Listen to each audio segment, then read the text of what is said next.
Полтавка айылындагы номер 10 бейтапканада эртең мененки саат 9-да мындай кезек болчу эмес. 6,5 миң калкы бар Чакан айылдын жашоочулары жүрөк ооруларын так аныктоочу заманбап жабдуулар менен текшерилүүгө мүмкүнчүлүк алышты. Айылчы Темирбаев жүрөк оорулуу экенин сезген эмес. 53 жылдан бери биринчи жолу адиске көрүнүп, илдети аныкталды.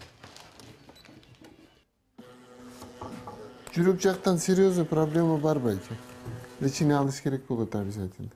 Азыр дагы бир обследованияга жазабыз. Жүрөктү УЗИ кылып көрөбүз кандай иштештерин.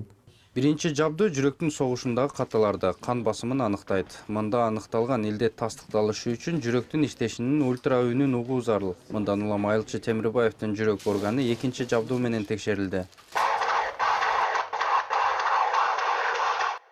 Туура эмес, тамактанат, майлуу тамак жейт, чучук, тазы картаны жакшы көрөт, диетаны кармабайт. Эхокардиограмма деп коебуз. Жүрөктүн размерлери чоңоюп кеткен. Бул дегенибиз, бул агайыбыз көптөн бери гипертония менен ооруп, өзүнө караган эмес. Анын гипертонияның дагы бир жаман жагы, адам өзүндө давление бар экенин сезбейт.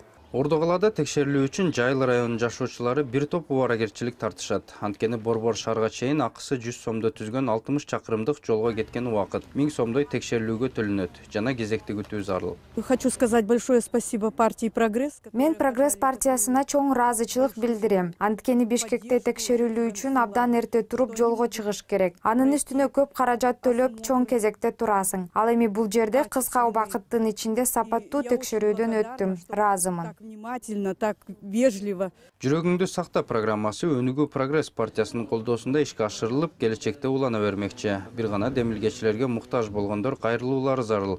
Анткени жалпы Кыргызстанды текшерип чыгуу татаал.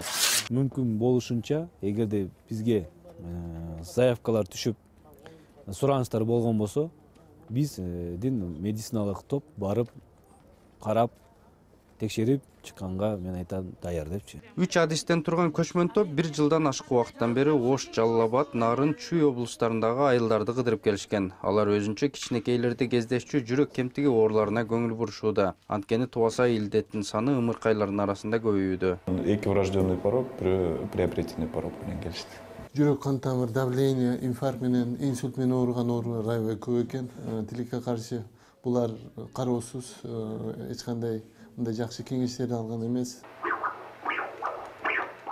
Жүрөк кан тамыр ооруларын так аныктоочу жабдуулардын саны өлкө боюнча 20га жетпейт. Анын наркы дагы кымбат. Бир данасы 60 миң доллардан ашат. Ал эми жүрөк ооруларына кабылган бейтаптардын так санын аныктоо үчүн Кыргызстанга 60 жабдуу керек.